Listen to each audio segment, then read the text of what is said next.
Thank you very much to Pierre, Philippe, and to Jan indeed. And I'm very honored now to follow these opening speeches and to be the moderator of the first plenary session of the European Organic Congress 2022. I'm Eduardo Cuoco. I'm the director of IFAM Organics Europe. And I will try to guide you through the first session of today. A session in which we will speak about the common agriculture policy and how this important tool of the European Commission can help us to deliver the 25% organic target that we have in Europe for the next 9 years to be delivered. So, I hope it's fine with the microphone. Yes, good. I will speak in English, but some of the panelists will speak in French. So if you don't have your headphones, it's now a good moment maybe to take them. If you have the headphones, it's okay. And actually, we will start this session with a guest, very well-known guest in the organic sector in Europe, a specialist, an academic, a thinker who has been helping the organic sector to really analyze the trend, analyze the different aspects of organic farming. So I don't think I need to introduce him more than that, but I would like really you to help me to welcome on stage Nick Lampkin.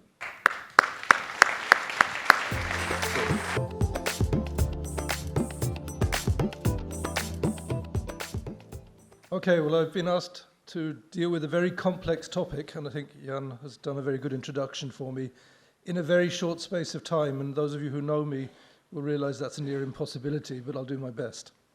The project, I'm in the process of completing a project for IFOM, trying to evaluate what the 25% target for organic in Europe would really mean in terms of environmental benefits. It is something that we're actually going to look at in much more detail from September in a 3.5-year EU-funded project led by IFOM. But my first attempt here is really a prelude to that, and it is a very top-level, superficial, I would say in some ways, analysis of the problem. The project will be published within the next few weeks, and you'll have an opportunity then to look at it in more detail. All I can do now is to give you some taster headlines from it, and I hope you see that and see how we go on. So, what are we going to try to do? Compare with 2019 or 2020, what can we expect? Okay, so in doing this analysis, there are 4 columns of data that I'm usually presenting, and I'll just explain that briefly now. The first, normally on the left for most of these, is the 2020 actual situation for organic. The 2030 is a projection based on a linear growth model based on the last 5 years and what's happened in the last 5 years. So it's a business as usual scenario. The one next to it, the third column, is an expanded business as usual scenario, going a bit faster. So we've calculated we need to do 75% faster to get to 25% than business as usual will reach. And then the last one is to say, what if we did 25% of everything organic? What would that look like? Now, in practice, the 2 linear growth models reflect the organic sector as it currently is. The last column represents the agricultural industry as it currently is, in terms of doing 25% of everything. So you can look at it that way. But you can also see that in the linear growth models, in the actual situation, pasture land, grassland is relatively more important, arable land is relatively less important. And that has an impact on the outcomes that we can expect. So these are the land areas. We're looking at 25 million hectares more organic land, that's what I've said. I can see it down here. 25 million hectares more organic land than in 2020. Okay, thank you. 60 million tons more organic crops. You will see that there's many more organic crops coming from the 25% equal share scenario because you'll have much more arable land in that scenario. In the one before that, which is also 25% organic land, the linear growth, there's much more livestock involved because of more grassland. So you have less total crop output. If we move on, 9 million more organic livestock units. Again, you can see cattle relatively important here, but poultry also quite important moving forward. In the linear growth scenarios, cattle are relatively, or the livestock are relatively more important, relatively less important once you get into the 25% equal shares context. If we move on, this actually means in combination 1.8 million tons less of nitrogen fertilizer used. Sometimes it's difficult to know what that means, but it means in the best example, compared with 2020, that we'll use nearly 20%, 19% less nitrogen fertilizer than we're currently doing in the EU. That's on top of the last column, what we're currently achieving already with organic. So actually the combined total is nearer 25% plus in terms of reduced nitrogen fertilizer use. That has significant environmental impacts for climate change, for biodiversity and so on that I'll talk about in a moment. If we could move on. 360,000 tons less ammonia emissions. Again, this is also important for the environment. It's to do with reduced numbers of livestock on organic farms as much as other factors, but also to do with, obviously, the reduced use of nitrogen fertilizer. Again, a nearly 11% contribution to total EU ammonia emissions reduction. If we move on to the next slide. So 44 million tons less carbon dioxide equivalents in greenhouse gas emissions. That's, or about 1.7 tons of carbon dioxide equivalents per hectare of agricultural area managed organically. That is, for me, a very fundamental figure, representing over, in the best case, over 11.5% of total EU greenhouse gas emissions from agriculture.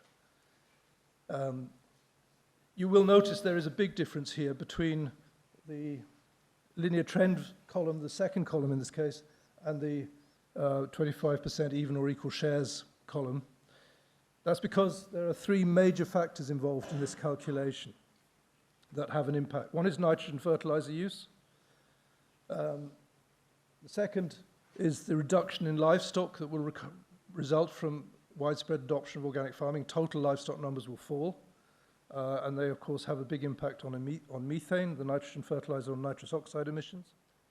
But lastly, we also have the big potential, but it's predominantly associated with temporary grassland in organic arable rotations for carbon fixation, carbon sequestration.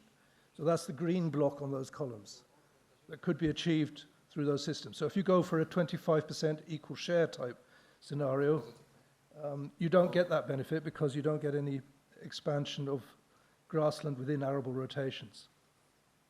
And that's why you get that big difference there. So that's quite significant. Going for the best, sort of most similar to existing agriculture type model of organic farming doesn't necessarily deliver the benefits. Next slide. And the last slide on the benefits is the increase in biodiversity. Various studies show, and the EU supports that conclusion, is that 30% more biodiversity on a given hectare of cropland. Overall, that could be a contribution between 5 and possibly close to 10% of EU cropland biodiversity achieved by 25%. It's a very difficult one to assess because there's so many different organisms involved that I don't want to go through all those detailed calculations in this project. The issue that I haven't covered here is pesticide use. It's an extremely difficult thing to evaluate at the moment. The statistics that are used are in terms of active ingredients, and they don't give an appropriate representation of the toxicity of those different ingredients or the overall impacts of those pesticides. And until we have a better system for pesticide data, it's very hard to do a similar type of assessment for pesticide use. In addition, I think we also need to look within our own sector, because we have very little data from within the organic sector about how much is actually used. Last slide, or almost the last slide. These benefits are substantial and make the 25% worthwhile, but it has a price. And that price is something that needs to be shared by governments. It's not just for the market to deliver, because the benefits are for society as a whole. They're not just for the consumers of organic products. Organic farming support was nearly 2 billion euros in 2018. From the CAP strategic plans, we know that member states have budgeted 15 billion euros for organic in the 2023 to 2027 period, which is about 3 billion euros on a year on average. It's a 50% increase. It's enough to deliver that linear trend growth that I talked about, where we might get to 15% by 2030 or thereabouts. But it only will deliver about 50% more environmental benefits than we're already getting from organic farming. So the very last slide, please. We need a really transformational change in our thinking about farming support. And this is the challenge to all the member states that are finalising their CAP strategic plans at the moment, and to the Commission, and to the whole debate around whether we need more food security and so on. We need to deal with these environmental issues. In previous work, we've calculated the CAP budget for organic farming, which should really be increasing to between 9 and 15 billion euros annually. We're a long way away from that, in order that we can capture the full potential of the 25% by 2030 and to achieve that figure. Thank you.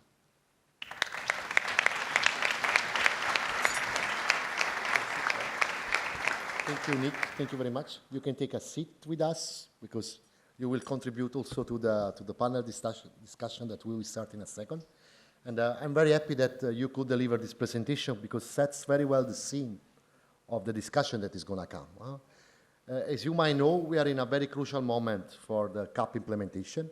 From the 1st of January, we will have the new CAP to be implemented in all the member states. And we are now in the phase in which the Commission is telling to the member states what correction should be made in their national strategic plans to be aligned with the Green Deal.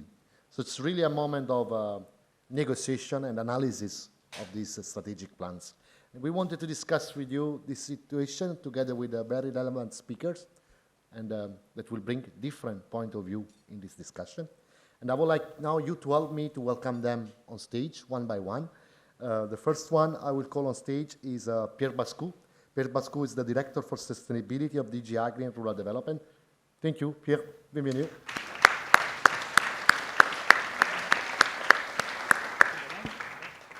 As you like. You can come closer to me. You can be closer. Be careful with the microphone, please. Then we have another European perspective, but also very local. Is Benoît Biteau is a member of the European Parliament, elected in this region, and member of the European Greens.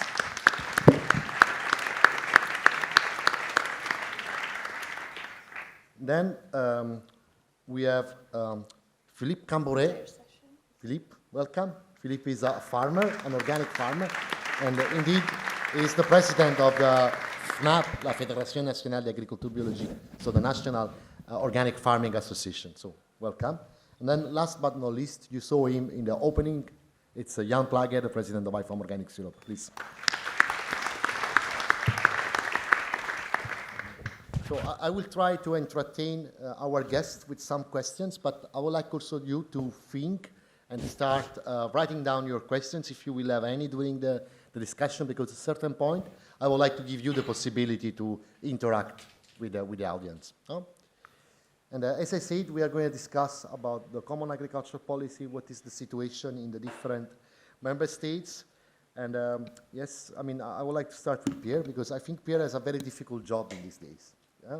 I mean, he's in charge of having an understanding of the different national strategic plans, making the recommendation for the national strategic plan, and then following up with the member states about that. And we know that you have been sending out a lot of letters with a lot of recommendation, and unfortunately, many of these letters were about increasing the support to organic farming. So my first question is quite straightforward, and is how confident are you that the member states will take into account your observation and how it will work, let's say, with the revision of the national strategic plans? Please, the floor is yours. Merci beaucoup. Bonjour à tous et un grand merci de votre invitation. C'est vraiment un plaisir de venir ici à Bordeaux, non pas uniquement en tant que représentant de la Commission européenne, enfin des services de la Commission européenne, mais également en tant que voisin, donc originaire d'Occitanie. Donc oui, très bonne question très pertinente, vu qu'actuellement, comme tu l'as dit, Eduardo, on est actuellement en train d'évaluer et je dirais même de négocier en fait les propositions de plans stratégiques qui ont été envoyés, qui ont été soumis à la Commission européenne. Et un des éléments clés en fait, de ces discussions, de ces négociations, c'est la part réservée donc, à l'agriculture biologique et je dirais au système de production biologique. Et là, j'aimerais faire, si tu me le permets, j'aimerais faire un pas en arrière en insistant sur le fait que les 25%, cet objectif quantifié de 25% des superficies agricoles allouées à l'agriculture biologique, donc les fameux 25% de target, c'est un marqueur fort pour l'Union européenne, pour la Commission européenne, dans le cadre du Green Deal, du Pacte Vert, dans le cadre de la stratégie de la ferme à la table, de la biodiversité, un marqueur fort en fait de la volonté de l'Union européenne d'assurer cette transition vers la durabilité, vers la résilience et vers la compétitivité aussi du secteur agricole à l'horizon 2030. Et clairement, et j'aimerais insister là-dessus, cet objectif, il n'est pas juridiquement contraignant, ce serait beaucoup plus simple pour nous. C'est un objectif politique qui est fort et qui montre aussi bien le rôle absolument fondamental que la Commission a donné à l'agriculture biologique parmi, je dirais, la panoplie de systèmes de production qui nous permettront d'atteindre cet objectif de durabilité, de résilience et de compétitivité. Et j'aimerais rappeler que dans le cadre en fait, du plan d'action qui est adopté l'année dernière pour le développement du secteur bio, la PAC, si je regarde le titre, en fait, il y avait le titre de la session était « Est-ce que la PAC va contribuer à atteindre ces 25% ?» La PAC a été identifiée comme la politique publique principale pour atteindre cet objectif de 25%. Et donc pour ceci, on évalue les plans stratégiques, je dirais, à différents égards. On évalue les plans stratégiques pour voir si déjà la valeur du Pacte Vert, donc correspondant à ce 25% au niveau de chaque pays, est suffisamment élevée. Enfin déjà, s'il y en a une, il n'y en a pas eu une pour tous les pays. On a reçu des contributions de, je crois, 23 ou 24 pays. On a examiné si cette valeur nous permettrait d'arriver à ce 25% au niveau de l'Union européenne et non pas au niveau de chaque pays, parce que certains partent de très très bas. On a également évalué si, une fois que l'État membre a fixé cette valeur, si le soutien public, le soutien financier était suffisant pour atteindre, je dirais, l'objectif annoncé par l'État membre, ce qui n'est pas nécessairement le cas. Et on a également examiné avec une grande précaution quelles étaient les autres interventions, quelles étaient les autres incitations financières qui existaient dans ce plan stratégique, qui n'étaient pas directement liées explicitement à l'agriculture biologique, mais qui pouvaient aider, je dirais, et qui pouvaient servir à financer le secteur bio. Et je pense que dans la présentation de Nick, juste maintenant, on a bien vu que l'agriculture biologique permet de développer, de soutenir tout un tas d'externalités positives pour lesquelles il est possible de rétribuer les agriculteurs bio. Et donc, il existe dans certains plans stratégiques nationaux d'autres interventions qui bénéficient au secteur bio, autres que, je dirais, le soutien à la conversion ou au maintien dans le premier et deuxième pilier. Donc, très rapidement, généralement, lorsqu'on évalue ces propositions de plans stratégiques, on est globalement satisfait, parce qu'en fait, sur la base en fait, des premières propositions faites par les États membres, on est pratiquement un doublement des superficies en bio. On passe pratiquement de 9% à juste un petit peu moins de 20%. On est globalement satisfait. Néanmoins, et j'aimerais insister là-dessus, on aimerait que les États membres fassent plus de façon quantitative. Donc, nous propose en fait une réévaluation à la hausse de ces pourcentages. Alors, pour certains, ça va être difficile. On voit bien l'Autriche, la Suède, etc., l'Allemagne qui ont proposé déjà des taux de 30%. Mais pour d'autres, qui sont beaucoup plus bas, on va et on continue, et je dirais, on est en train d'insister actuellement depuis quelques semaines pour revoir à la hausse en fait ces pourcentages, mais également, et ça c'est peut-être le point le plus important, c'est de s'assurer que le soutien financier qui sera accessible aux producteurs bio soit suffisant et bien ciblé. Et vous avez parlé de la France, et ça c'est un des aspects clés pour nous, de s'assurer qu'autant pour la conversion que pour le maintien, qu'il y ait un soutien financier qui soit suffisant pour que les États membres arrivent réellement à atteindre l'objectif qu'ils ont affiché.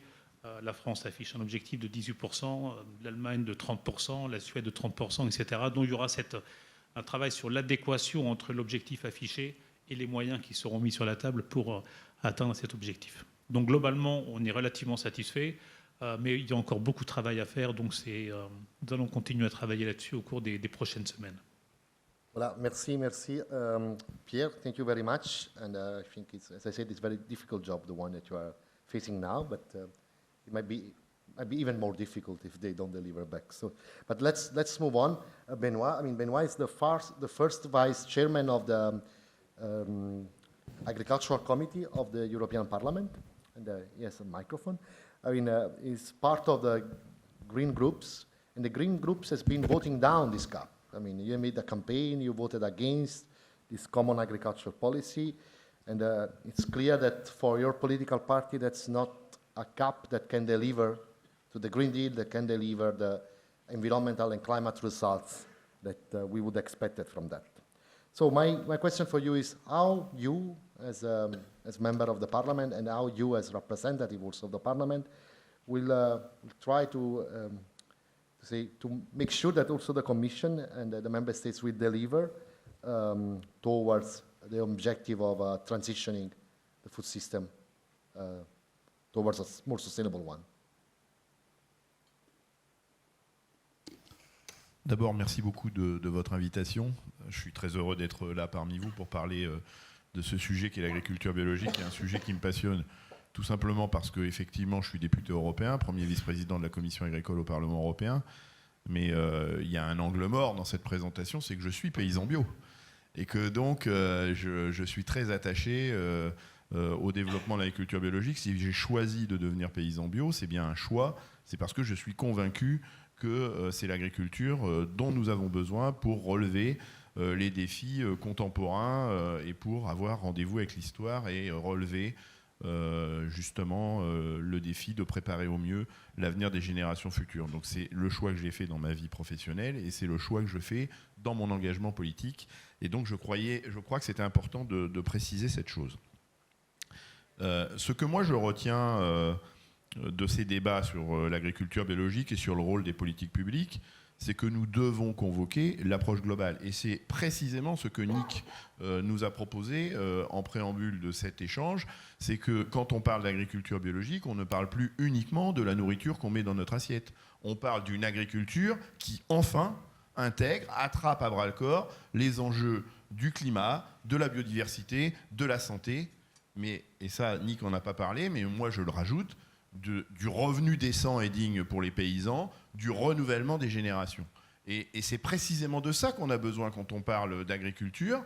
Et force est de constater que la seule agriculture qui aujourd'hui coche toutes ces cases-là, c'est précisément l'agriculture biologique.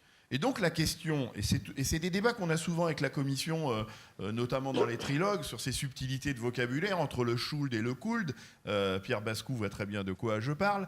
Là, la question, c'est l'agriculture peut-elle, l'agriculture biologique ou la politique agricole commune, pardon, peut-elle permettre le développement de l'agriculture biologique? Eh bien, quand on convoque cette approche globale et qu'on y met tous ces enjeux bout à bout de climat, de biodiversité, de santé, de revenus des paysans dignes et décents et de renouvellement des générations, le débat sur peut ou doit, on l'éteint. C'est-à-dire que effectivement, la PAC doit permettre l'avancée vers davantage d'agriculture biologique.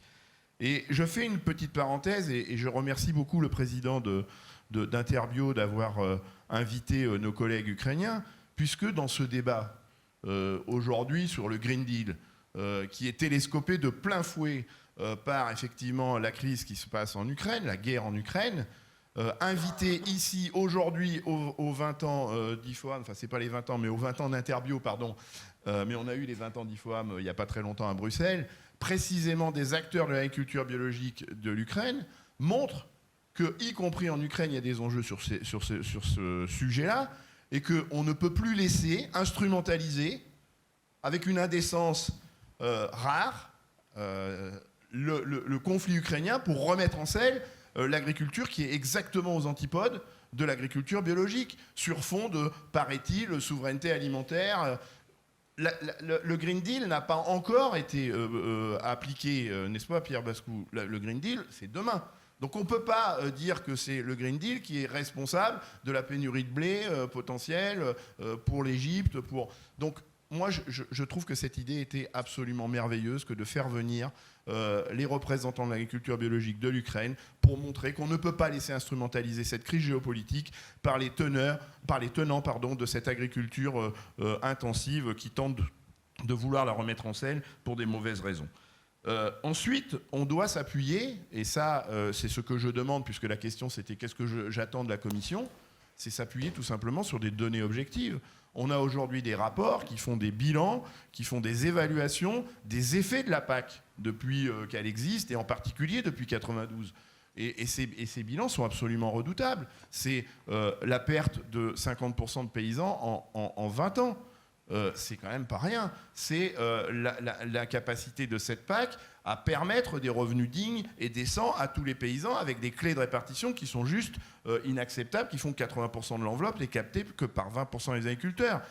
C'est le rôle de la PAC sur le climat. 100 milliards sur la période de 7 ans doivent être consacrés à l'atténuation du changement climatique. L'évaluation qui a été faite de l'utilisation de ces 100 milliards dans la dernière génération de la PAC montre que les 100 milliards ont été dépensés. Alors là, je vous rassure, ils ne sont plus dans les caisses. Mais sur l'impact de l'agriculture sur l'atténuation du changement climatique, le rendez-vous, il est loupé. Donc est-ce que la prochaine PAC va être enfin au rendez-vous sur ce sujet-là, qui est un sujet qui s'impose à nous? On parlait de la canicule avec Pierre tout à l'heure quand on arrive à Bordeaux. Il n'y a plus à se poser de questions. Si le mur, il est dans pas longtemps, on est dedans là. On le voit depuis plusieurs jours. Donc qu'est-ce que la PAC va faire pour inverser ces tendances lourdes? La raison pour laquelle moi j'ai livré bataille pour dénoncer la PAC telle qu'elle est aujourd'hui, c'est parce que le cœur du réacteur, les grands mécanismes de la PAC qui continuent de distribuer des aides par unité de surface, avec peu de conditionnalité, ne répondent plus aux enjeux de demain sur la PAC. Nous devons imaginer le changement du cœur du réacteur de manière à ce que les structures paysannes, qui sont plus à même de faire du développement de l'agriculture biologique, permettent de vivre de leur métier. Et donc il faut sortir de ces logiques par unité de surface, par exemple, avec des mécanismes que vous allez très bien comprendre, où plus vous avez d'hectares, plus vous avez d'aides. Sans conditionnalité, parce que quand on y regarde de près, ceux qui touchent le plus d'aide sont ceux qui utilisent le plus de pesticides et d'engrais de synthèse. Et donc qui sont aux antipodes de précisément l'agriculture biologique dont on a besoin pour relever les 5 grands défis que je vous ai proposés. Donc c'est un vrai sujet, la PAC est un véritable levier, les politiques publiques sont un véritable levier, et je voulais juste relever un dernier écueil que j'ai relevé d'ailleurs à l'événement des 20 ans d'IFOAM à Bruxelles. C'est qu'on a trop tendance à considérer le développement de l'agriculture biologique par le prisme de l'économie de marché, comme si c'était une niche, comme si c'était le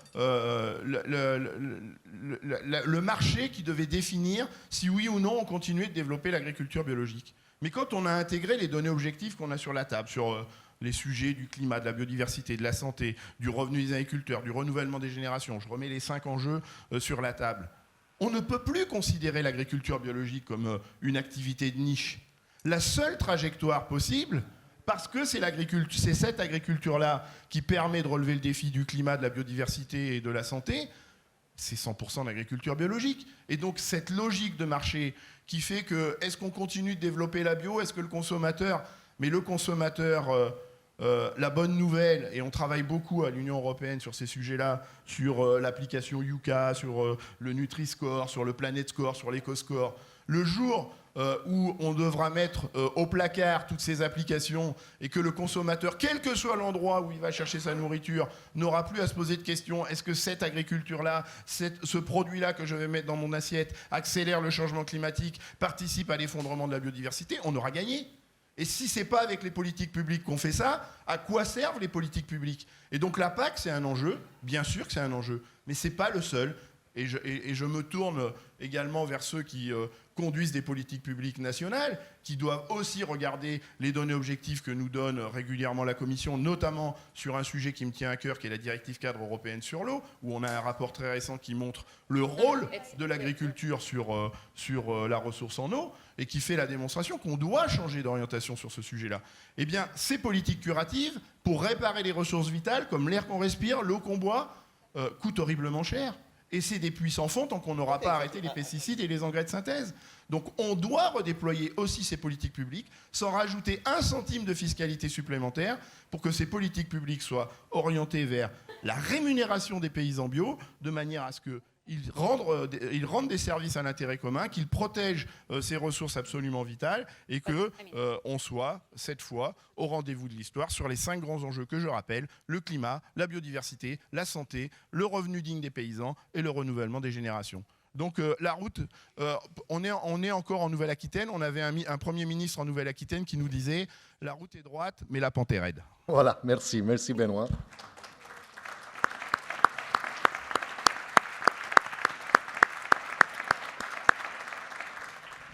If we have time, I will come back to you with a question about remuneration, but I will ensure first that the other can speak as well, but I'm very interested in what you wanted to say.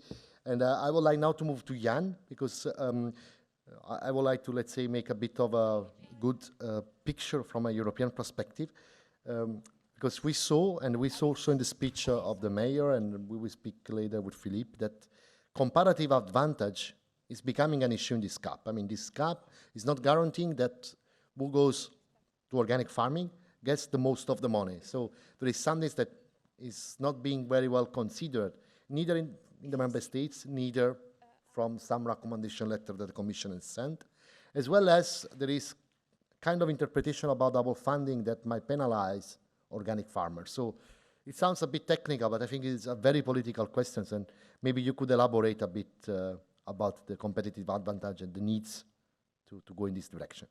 Please. Yes, thank you. One part is a bit historic in the development of this CAP reform.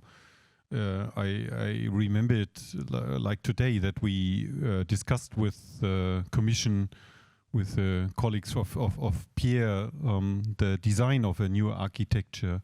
And we said that we will get really difficulties if we make a complicated, not a complex, a real complicated system, even more complicated by introducing a kind of a third pillar. So now we have direct payments, we have eco schemes, and we have agro-environmental measures in the second pillar. And I don't know if you remember, our proposal was just to reduce the complicated system just to one pillar to remunerate farmers for public goods, and to create and describe transfer period in this CAP.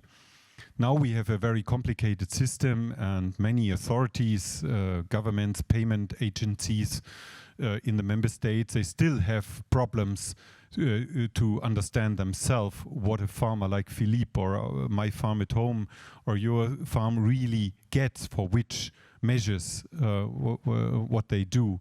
And that is what farm advisors, agriculture chambers, etc., that's what they do. They try to calculate a result of the payments on one side and on the measures on the other side. And that is what we try to explain to the Commission and to the planners in the member states. Don't just think how you administrate your payments. So usually they design how did we administrate payments in the current CAP, and how can we easily administrate in the new CAP, and how can we control it that as less mistakes happened. The main issue, if you want really to change agriculture and remunerate farmers, you have to answer the question if the result for the most benefits for public goods, for the highest performance, get the highest payment. And this is what we mean with a comparative advantage. If a farmer converts to organic his full farm, he has to fulfill a catalog of measures, and it is evident and it's proven that this is one of the cheapest measures for the public. It's the easiest way to administrate the highest performance in one farm system. And the result, what we now see in the National Strategic Plan, is that this way of just simple thinking how a family farm, or even a big farm makes their decision is to compare different options. That this is not be done when the member states designed their national strategic plans. I think it was already mentioned, France is a good example that they have definitely another way of thinking when they designed their measures and their payments, when you get the same payment for much lower performance. So what shall a farmer do? What shall he do? I mean, if you are an advisor, and this is the reality, you sit in the kitchen, at the desk, at the table, and discussing with the family on the options. I mean, no real organic farmer will reconvert to conventional. And it really brings tears in your eyes if you see that a system, if you reconvert and if you re-intensify your farm with synthetic fertilizers and pesticides, you get the same money from the government. And that is the reality. And I think this is not enough addressed by the European Commission today to really show that the choices of single farmers are still directed in the wrong direction. So that is my conclusion by today. It's not the final conclusion. I hope it will be corrected now in the final negotiations between the Commission and the Member States, but it's 5 to 12 to change it. Thank you.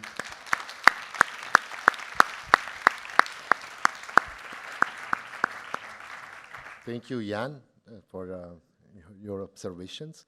And there will be time up here to go back to that if you want. But first, I would like to mention that we are here in France, and France is a champion. I'm talking about football, but I'm talking about organic statistics. 2021, France got the first place as organic surface in Europe. So it's quite a big achievement.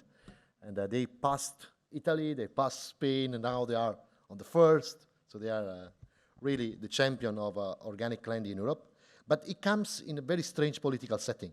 I mean, since 2017, France has cut maintenance payment for organic farmers. And in the current national strategic plan, an organic farmer will get the same money as a farmer who is doing something that sounds nice, but is much less nicer than organic farming. And I'm talking about a scheme here in France is called Haute Valeur Environnementale, which in English is translated high environmental value, which is a kind of scheme which wants to do something for the environment, but doesn't have really the ambition that organic farming has. And this is, let's say, a bit strange. And it's also a bit strange if I consider, I'm not French, so I'm allowed to say, but that if I heard to your Prime Minister, it seems that France will be the champion on climate change, it will be the champion of environmental policies, but then this is not translated in national strategic plans for the CAP. So you as FNAB have been working a lot on the national strategic plan for France, and I would like really, Philippe, to know from you that you share with us what you think about the national strategic plan of France and what could be done now in this negotiation phase, in this window of opportunity we have to improve it and make it more useful to transition our food system. Thank you. Alors, effectivement, ce résultat de champion, on peut s'en satisfaire, néanmoins, on peut s'en inquiéter aussi. On peut s'en inquiéter parce que les décisions qui ont été prises maintenant il y a quelques années commencent à porter leurs effets aujourd'hui. Et donc la décision d'arrêter une forme d'aide aux agricultrices et aux agriculteurs bio porte ses fruits malheureux aujourd'hui, où on voit justement un risque de plafonnement de l'engouement et de l'enthousiasme qu'il y a pu y avoir à une époque. Donc en 2017, l'État, dans son souci de préserver les budgets et surtout de réduire le déficit budgétaire, a choisi justement de ne plus soutenir une filière bio qui, à ses yeux, se portait très bien, était en très bonne santé, avec des croissances à 2 chiffres sur la consommation, mais aussi sur la conversion. Donc de ce fait, ne voulant pas gaspiller d'argent, entre guillemets, l'État a choisi de ne plus soutenir une filière qui roulait toute seule, qui allait très bien toute seule.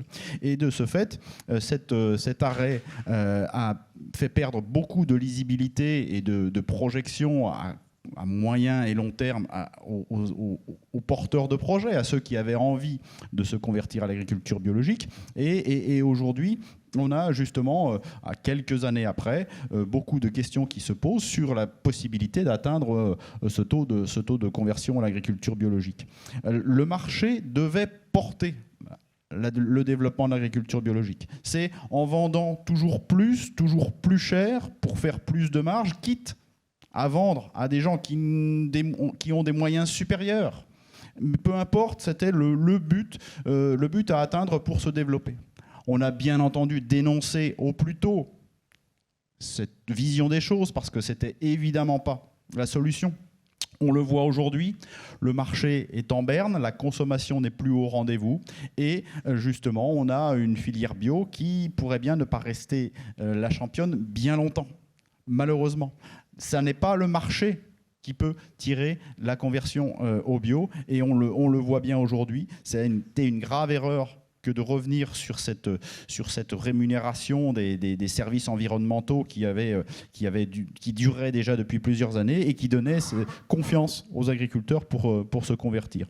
Donc aujourd'hui, on en est à une situation où justement, en ce moment même, ces jours-ci, se finalise le projet de plan stratégique pour la France. C'est une question de choix politique aussi dans un calendrier électoral français très important. Et on sait très bien qu'on risque de voir ressortir finalement un plan fort peu ambitieux pour le développement de l'agriculture biologique, en tout cas en matière de rémunération par la politique agricole commune. On risque de ne rien changer. Ne changeons rien, ne risquons pas de voir arriver sur les routes françaises des tas et des tas de tracteurs qui vont bloquer le pays. Voilà l'objectif principal qui était recherché. Et en ça, évidemment, même si on s'y met tous, et même si on est les champions de l'agriculture bio, on ne sera pas les champions du blocage de routes. On n'arrivera pas à faire plier un gouvernement qui, au contraire, lui, peut craindre justement une déstabilisation par une forme d'agriculture qui a toujours été habituée à un soutien massif, sans demande de contrepartie. Donc on risque le statu quo. On risque d'avoir une politique agricole commune qui va nous faire repartir pour 5, 6, 7 ans avec les mêmes bases, les mêmes objectifs finalement. Et ces 18% que la France s'est fixé comme objectif, évidemment, ne seront pas atteints. Donc on a de fortes craintes. Malheureusement, les perspectives aujourd'hui, elles sont pas très bonnes. Et on va souffrir aussi d'un contexte de consommation qui est en berne parce que là encore, peut-être qu'on s'est laissé endormir par un contexte peut-être trop favorable. Il fallait s'attendre à ce que la consommation finisse par effectivement peut-être marquer le pas, avec un besoin de reprendre son souffle. Et de ce fait, aujourd'hui, on ne parle plus assez de bio, ou en tout cas beaucoup moins, de toute façon, qu'on ne cherche à vendre tous les autres produits. Aujourd'hui, la publicité pour les produits alimentaires, elle est très très agressive et elle est souvent portée par une grande distribution qui est fébrile sur ces perspectives de résultats. Et de ce fait, la place pour la promotion de ce qu'est vraiment un produit bio, de toutes ces qualités, on en a déjà parlé jusqu'à présent, cette place-là, elle est réduite. Et aujourd'hui, quand on va demander aux citoyens et citoyennes françaises ce que c'est qu'un produit bio, quelle valeur il y a derrière simplement un produit bio, qu'est-ce que l'acte d'achat va permettre d'aider, de financer, ou au contraire, quel acte d'achat va pouvoir être peut-être plutôt bénéfice pour soi-même, les gens ne savent plus. Et les gens ont tendance à confondre justement un produit bio avec un produit local. parce que le produit viendrait juste de quelques kilomètres du lieu de consommation, il se verrait d'un seul coup digne de confiance. Et on sait très bien que ça n'est pas le cas, évidemment, mais il faut le redire avec des moyens. Aujourd'hui, l'État a complètement abandonné la promotion de la consommation des produits bio. On en vit les résultats, malheureusement. Et si ça réduit des perspectives de marché, forcément, ça va réduire des perspectives de conversion. Aujourd'hui, mes collègues sont aussi des gens qui veulent vivre au moins de leur travail, qui n'ont pas d'ambition de faire fortune, qui veulent simplement vivre de leur travail dignement et dans un territoire préservé. Et ça, pour pouvoir vivre dignement, on aura justement besoin de perspectives financières qui peuvent venir donc du soutien public, on l'a dit, mais aussi du simple revenu du travail par de la valeur créée sur les produits vendus. Or, cette valeur créée sur les produits vendus, on sait qu'aujourd'hui, on a un contexte aussi d'inflation qui arrive et qui va rebattre aussi beaucoup de cartes. Les choix budgétaires des familles vont malheureusement risquer de se reporter sur peut-être toujours beaucoup de logements, beaucoup de transports, d'énergie. Et sur l'alimentation, malheureusement, on risque de voir aussi des choix qui ne seront pas favorables à l'agriculture biologique. Donc, si on ne permet pas aux produits bio d'être économiquement compétitifs, si on ne permet pas aux agricultrices et aux agriculteurs bio de récupérer du revenu par un autre moyen, les produits bio resteront toujours chers, comme on a entendu ce matin au sujet de l'Ukraine. Et si les produits bio restent toujours chers, ils resteront aussi dans les magasins. Heureusement, petite lueur d'espoir pour conclure quand même, en agriculture biologique en France aussi, on a des traditions de proximité avec les consommateurs. On est quand même nombreux à avoir des liens vraiment, vraiment étroits par de la vente directe. Ou en tout cas de la vente très proche, et aussi de la transformation à la ferme. Et on voit, malgré le marasme que l'on peut entendre, qu'une bonne part de mes collègues arrivent à s'en sortir malgré tout, parce qu'ils se sont réappropriés une partie de la filière, contrairement à des collègues conventionnels qui aujourd'hui sont simplement le premier maillon d'une très longue chaîne, et une chaîne qui se termine bien souvent à l'autre bout de la planète, dans des produits qui sont dévalorisés. Aujourd'hui, encore heureusement en bio, on arrive à bien s'en sortir quand même sur certaines filières, et parce qu'on aura fait des choix peut-être un peu mieux éclairés. Voilà, merci Philippe.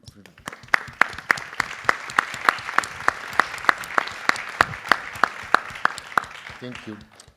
And I would like to go back to Nick. I mean, Nick, you have been advising governments all over the world. I mean, even in the UK, New Zealand, Germany, the European Commission, indeed. And I think I have the $1 million question for you. And the question is, I mean, based on your studies, based on your experience, why member states in Europe should support organic farming? Why it's a relevant political choice for them? What would you advise? What would you suggest them? The $1 million question, it's more than that. But I think it's absolutely important that the environmental benefits that organic farming produces are recognized as benefits for the whole of society. I think that, for me, is the critical issue. And for that reason, it's then a responsibility of governments to intervene and to provide an appropriate remuneration for those benefits. And I think that is what, for me, is the importance of maintenance payments, and why I was personally very disappointed with the French decision to say no more maintenance payments because the market can do it. The market is a large minority of consumers. It's not the whole of society.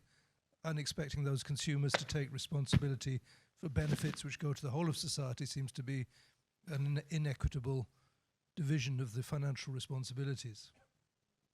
It's clear the market has a role to play in supporting the benefits, and it can do a good job, but there's also lots of other things that the market is delivering for consumers of organic products, and that's also fine.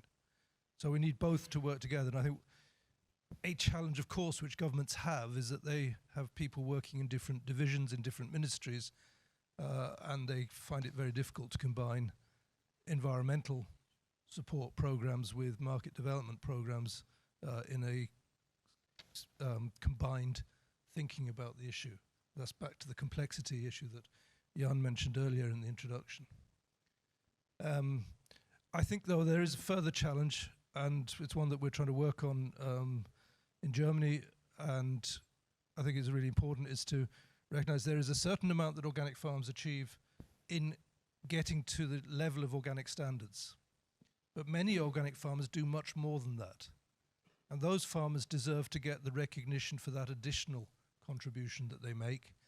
And we need to find ways in policy terms that they can also be rewarded, perhaps more to also from the public purse sometimes, for that extra contribution, so that we can not just have the stick of certification sometimes, but also the carrot of saying you can go that stage further, you can do one step more or two steps more, and we will recognize that.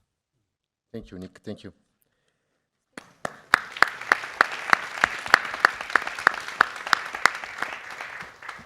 As we started a bit later, I will take just a few more minutes. I'm telling to my colleagues that are waiting for me.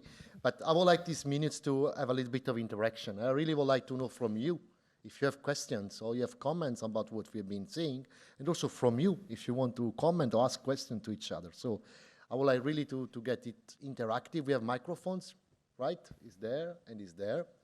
Do you have questions? Would you like to get a microphone from us? And while you're thinking about that, I will, if there is a question there, but maybe I give the floor to Pierre while you think about your question, write it down, and then I will go to the person there, but first Pierre, please. Merci. Oui, j'aimerais faire deux commentaires par rapport au débat et aux interventions là, des orateurs précédents. Le premier, en fait, c'est sur cette question que Yann a soulevée concernant en fait l'avantage comparatif en matière de soutien public entre les producteurs bio et les producteurs non bio, etc. Ça, clairement, et la question du double financement. Ce sont deux questions sur lesquelles la Commission est extrêmement vigilante parce qu'on parle d'argent public. Et donc, il faut s'assurer qu'à travers chaque euro dépensé avec l'argent public, on obtienne un service ou un bien qui est rendu.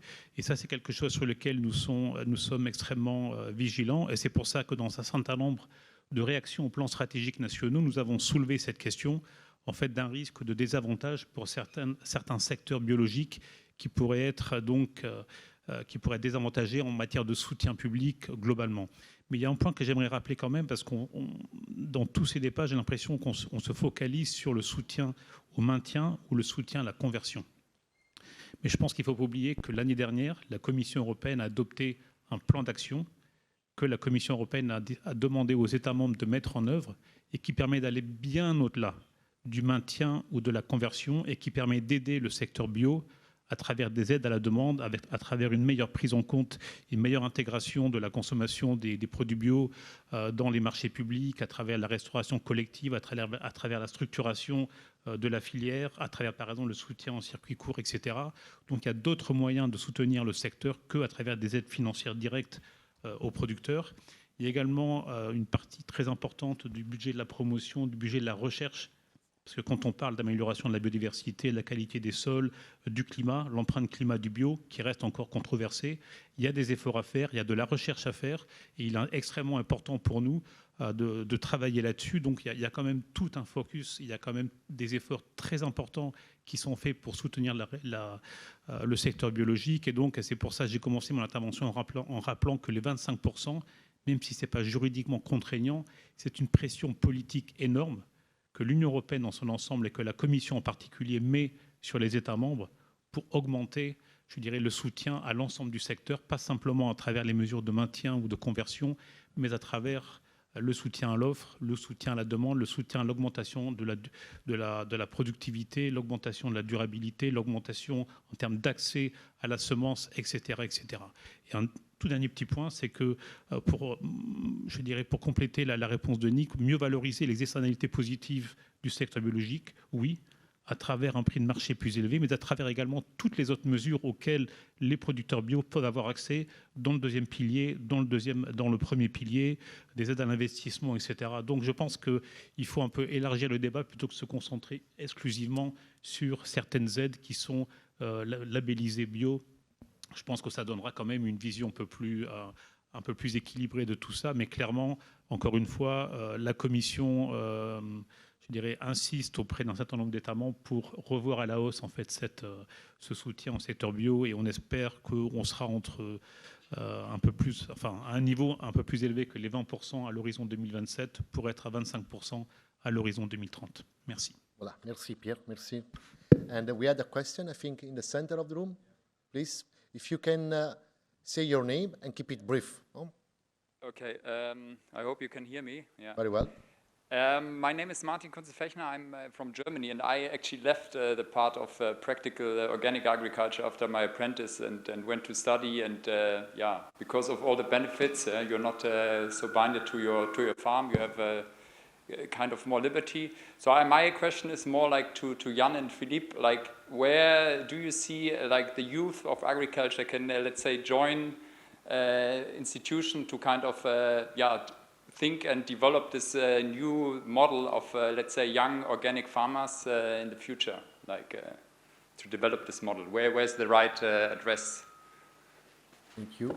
And I think if I may, before I give the floor to you, 31st of August, 1st of September, we have the first European Organic Youth Forum organized by IFAM Organics Europe, where we would like to achieve exactly what you said, to bring the new generation discussing what is the future of organic farming accordingly to you. But I'm sure that Jan and Philippe have some good advice as well. So I give the floor to them, and then I move to you. Yeah? Please, Jan, and then Philippe. Yeah, I'm not sure if I got the question right, or if I understood. So one is clearly that we have to develop offers of exchange and young farmers movements in all European regions who exchange and organize themselves modern forms of cooperation, collaboration, that it's attractive to step into a running farm or even to start a new business. I know it myself. It was quite hard. I converted our farm. So we haven't had a farm, so we started a new organic farm 1991. And the usual answers of the authorities is when you want to start a farm is we are not educated how to start a farm. We are just educated how to shut down a farm. And that is the common answer in many European regions still today. So that is what we have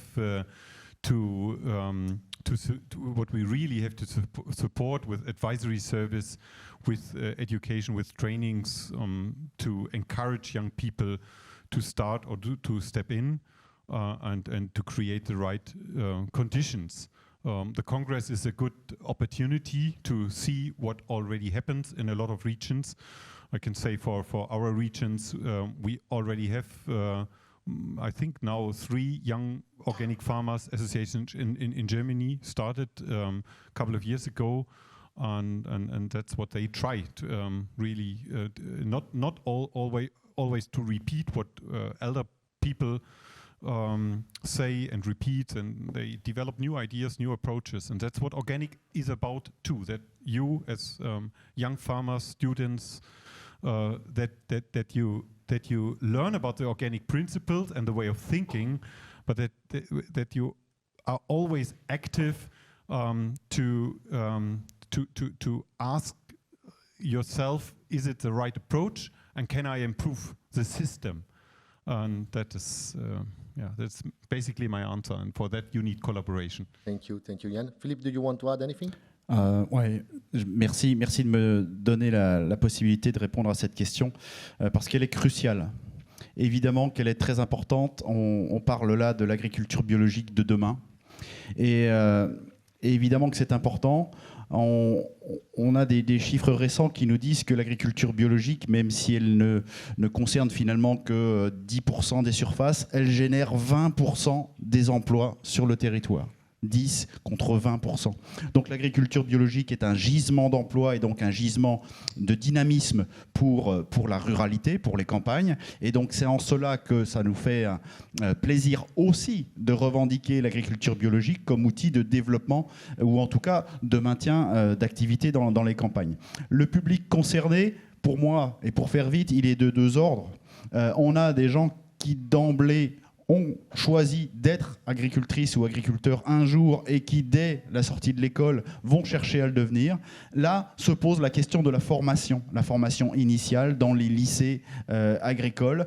Et aujourd'hui, on sait qu'on a un plan Ambition Bio en France qui se termine, qui avait quelques objectifs qui ont été atteints, mais qui méritent d'être reprécisés, d'être développés pour que demain, le prochain plan Ambition Bio soit beaucoup plus efficace et doté de beaucoup plus de moyens pour qu'on puisse apprendre l'agriculture biologique dans les lycées agricoles. Parce que ça n'est loin d'être une évidence aujourd'hui. On a beaucoup d'élèves qui sortent de la formation agricole et qui sont extrêmement déçus de ne pas avoir pu accéder à une formation spécifique à l'agriculture biologique. Donc premier sujet, ceux qui ont envie d'être agriculteurs bio dès leur plus jeune âge. Et puis le deuxième public, dont je fais partie parce que je n'ai pas toujours été agriculteur, j'ai eu un autre métier avant, j'ai fait une reconversion professionnelle. Et ça, c'est aussi une grande partie de l'avenir de l'agriculture biologique, parce qu'on a beaucoup de gens qui, pour quitter un autre métier, choisissent de venir à l'agriculture biologique avec différents projets, mais avec une culture extraordinaire à apporter justement à la profession, avec un éveil et beaucoup de capacités. Ce gisement de futurs agriculteurs, il faut surtout en prendre soin, il faut surtout l'accompagner. Surtout l'accompagner aussi pour s'installer. Et s'installer, c'est souvent acquérir des moyens de production, du foncier, du matériel. On sait que c'est aussi un grand sujet, mais effectivement, on est fiers aussi en agriculture biologique française d'attirer des jeunes et des moins jeunes en reconversion. Voilà, merci Philippe.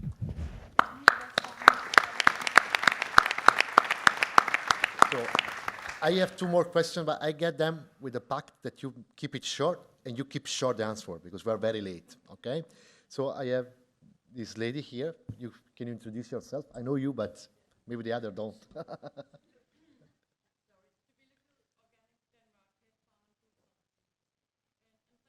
Sorry. And Nick, also thank you for the presentation of the results when you calculate what will happen, or the deliveries of organic farming when it grows.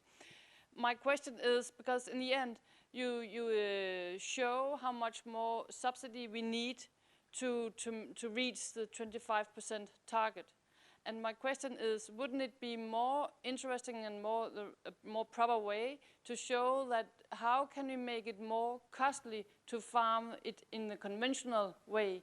Because as I see it, for me it's hard to imagine that we will succeed to provide additional funding that we can drive the progress of organic production through subsidies, and it's not a good history. So we should look at how can we implement the CAP and design the CAP that within the CAP it's more expensive to farm less sustainable. Thank you. I will take also the last question of the lady there, and then I will give you the floor, but you will keep it short. Yeah? The microphone, otherwise the translation doesn't work. Good morning, I am an Italian journalist. I would like to ask you, take advantage from the presence of the representative from Europe, that my question is, the organic sector, the organic movement is really ready to scale up. I don't want to talk about a report concerning cost and benefits that so far we don't have.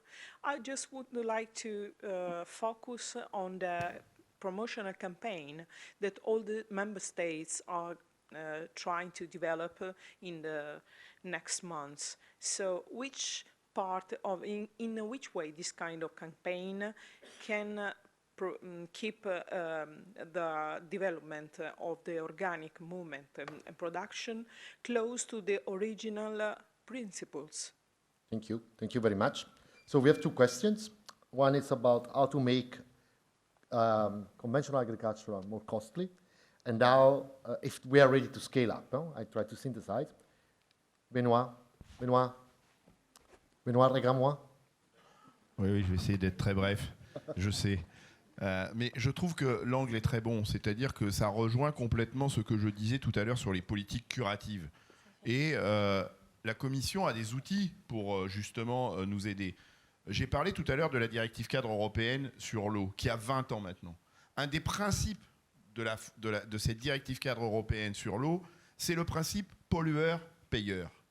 Eh bien, moi, je dis chiche, chiche, appliquons le principe scrupuleusement, le principe pollueur-payeur. C'est-à-dire que adossons au prix de vente des produits qui nécessitent les politiques curatives extrêmement coûteuses dont j'ai parlé tout à l'heure, pour réparer des ressources vitales, comme l'eau, comme l'air, comme la biodiversité, eh bien, cessons que ce soit des politiques publiques qui les réparent, mais que nous appliquions scrupuleusement le principe pollueur-payeur. Et donc, il faudra adosser au prix de vente du produit conventionnel qu'utilisent les pesticides et donc qui participe à la dégradation du climat, de la biodiversité et de la santé, le coût de la réparation de ces pratiques. Et donc là, effectivement, les seuls produits sur le marché qui deviendront compétitifs seront les produits bio. Et ça convoque, dans la politique agricole commune, une dimension, la dimension de la conditionnalité. Et c'est ce qui manque. Et j'invite M. Bascou à y réfléchir, parce que nous sommes au bord de la triple peine.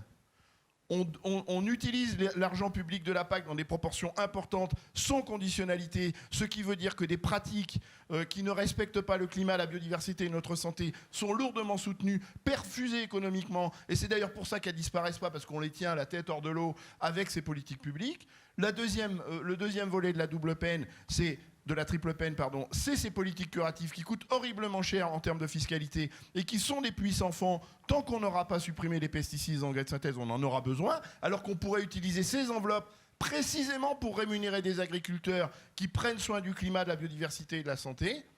Et la troisième volet de la triple peine, c'est que quand on a utilisé la PAC pour les mauvais soutiens ou le soutien d'une agriculture qu'on ne devrait plus soutenir, qu'on a utilisé tout cet argent pour porter des politiques curatives, eh bien on n'a plus d'argent pour soutenir l'agriculture vertueuse. Et c'est ça les choses qu'il faut qu'on fasse changer dans les politiques publiques. Merci, merci Benoît. So, maybe I will ask the second question maybe to Jan. Are we ready to scale up, Jan? Or if someone else wants to react as well, but always keep it brief. Yes, sure. You mean this was our main message together with the European Commission, the Green Deal, Farm to Fork biodiversity strategy, is that we are ready to scale up, and that 25% are just one milestone, just one landmark in a evolution, in a transformation of the whole food and farm system. That's why we are here discussing the different policy areas now. The common agriculture policy, later on labeling policy, other policy like the carbon farming initiatives. They all count on this single decision, how a consumer or how a farmer decides if they convert to organic, their behavior, their consumption, or their production methods to organic. The organic system is ready to scale up. The framework is not ready now that the single decisions of consumer and farmers themselves become an own dynamic to scale up. That's why we discuss here to really change the framework that we get. I don't know if I choose the right English term. In German we say an own dynamic, that a self-dynamic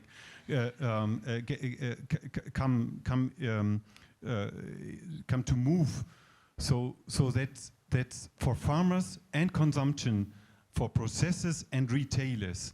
Organic became the normal, and so that it is normal that we protect nature, animal welfare, water, and it is normal that we adapt all our production methods to fulfill the Paris Climate Agreement. This must become normal. For that we are ready, but the framework has to change for that. Thank you very much, Jan. And I know that Pierre wanted to reply, but we got close. But I would like to ask to make a bet with you. I would like to ask you to make a bet, all of you. Pierre, how much land we will get organically by 2030? Please take note, the journalist takes note. I won't give you an answer. I think for me, what is important is to achieve, climate neutrality, sustainability, resilience, and competitiveness. Whether it is under organic farming at 20, 30, 40 million hectares, doesn't matter. Whether it is agroforestry or whatever. What matters for me, I think, is overall, I think, where we will go. And I think, and this is what to the question, what do we need to scale up? I think there's no alternative to scale up. We need to move on, and we need to move on all together. Thank you, Pierre. Philippe? Eh bien, je vais reprendre simplement l'occasion de ma dernière réponse. Pensons à l'avenir pas immédiat de cette année, mais l'avenir des acteurs et des actrices de l'agriculture biologique. Faisons envie. Nous, les productrices et les producteurs, faisons envie de faire ce métier, faisons envie de consommer nos produits, et je pense que tout ira mieux. Okay, I bet that we are all able to achieve at least 25% by 2030. So that's what I bet, and I will do everything myself that we get beyond 25%. Thank you. Benoît. Confisque le micro, Yann. Il faut se fixer des objectifs. Moi, je partage l'objectif, et Pierre Bascou le sait, partage l'objectif de 25% en 2030. On ne sait pas à quel moment la dynamique va faire que ça bascule. Et c'est ça qu'il faut qu'on trouve, c'est le seuil où ça bascule. Et donc, moi, j'espère qu'on l'atteindra. J'émets un souhait plus national, c'est que j'espère vraiment que le PSN français soit au rendez-vous de l'histoire, parce que 18% en 2027, c'est pas satisfaisant, on le sait, et j'ai pas envie que la France soit le boulet du développement de l'agriculture biologique en Europe. Merci.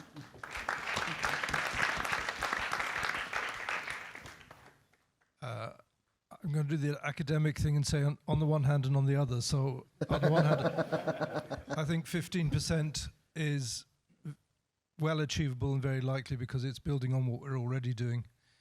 25% is achievable if we do something quite significantly different. And I take entirely some points made earlier.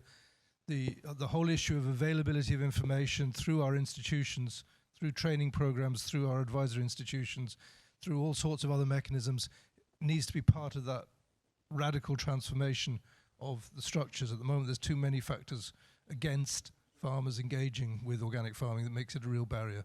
But I think we could get certainly well on the way to 25% and certainly over 15%. Thank you.